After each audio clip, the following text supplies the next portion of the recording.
Hello, I'm Alan Keays, and I'm joined today by Brent Curtis, and we're here to provide you a look at some of the stories we're working on for tomorrow's paper. And I know it's a story we've been following since last week with the start of the jury trial in the case of the woman charged with attempted murder of a Rutland City police officer. Yes. We're doing a follow to the verdict. She was acquitted of all charges in that case. I know you've been talking to people about that. Yeah, I've been talking to some legal experts, mostly former prosecutors and law professors, talking just in general about jury acquittals. The difficulty really of securing a guilty conviction in any trial, because the preponderance of the burden of proof rests solely on the prosecution. There's elements of offenses that have to be met. There's reasonable doubt that has to be overcome for each of the 12 jurors.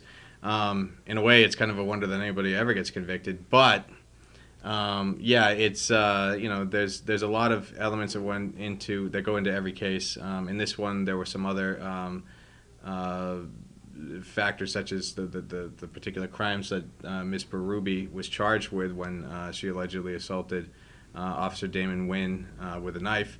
I think there's a lot of people surprised about what happened, and hopefully this will... What makes this case unique is that, well, I guess there are a lot of cases that are caught on tape, but this one was caught on tape.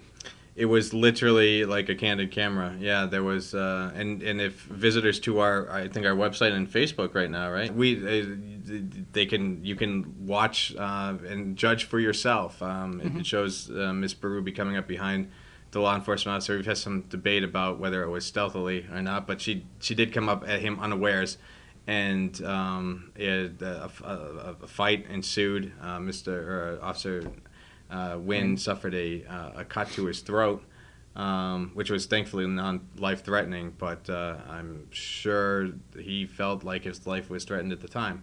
And so, yeah. Well, people can see for themselves. Yes, exactly. All right, and also in tomorrow's paper, we'll have a story. The ski industry folks were all up at Killington today.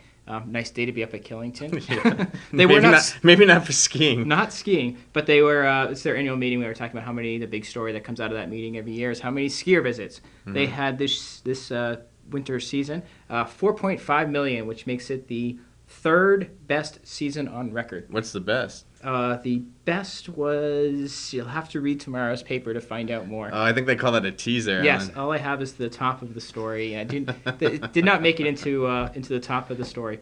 And also in tomorrow's paper, we'll have a story out of Putney, where the Putney Inn is for sale, a historic building here in Vermont. And speaking of buildings, the Castleton town offices are again on the move, and Darren Marcy will have that story. So let's look at some of the stories we're working on for tomorrow's paper. Have a great day.